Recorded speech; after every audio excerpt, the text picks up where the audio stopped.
নমস্কার। আজকে দুপুরে হচ্ছে রান্না, এটা আমি সকালে করেছিলাম সোয়াবিনের তরকারি একটা। আচ্ছা, এখানে আছে টমেটো দিয়ে ডাল, এখানে আছে ঢ্যাঁড়স সর্ষে, দুটো দুপুর, তাই এখানে আছে আলু পটল ভাজা, আর এখানে আছে ভাত, আর এখানে আছে আমুলের মিষ্টি দই। এই দেখুন আজকের আমাদের দুপুরের এই কটা খাওয়া দাওয়া শুরু। এই যে আলু ভাজা পটল ভাজা করেছি, আর এখানে করেছি ঢ্যাঁড়স, এই যে ঢ্যাঁড়স আলু ভাজা, এখানে করেছি টমেটো দিয়ে ডাল, আর এখানে করেছি আমুলের মিষ্টি দই মিক্সচার, আর এখানে আছে ঢ্যাঁড়সের সোয়াবিনের তরকারি।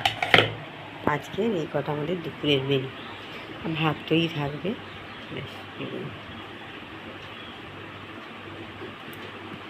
খাওয়া দাওয়া স্টার্ট করবো। এখন আসবেন কর্তামশাই, আজকে এই কটা খাওয়া, আর কিচ্ছু করি নিরামিষ, যে দই আছে চিন্তা নেই। তাহলে এটা ভালো লাগলে অবশ্যই আপনারা লাইক করুন, শেয়ার করুন, কমেন্ট করুন, পাশে বেল আইকনটা টিপে দেবেন, সাবস্ক্রাইব করে দেবেন।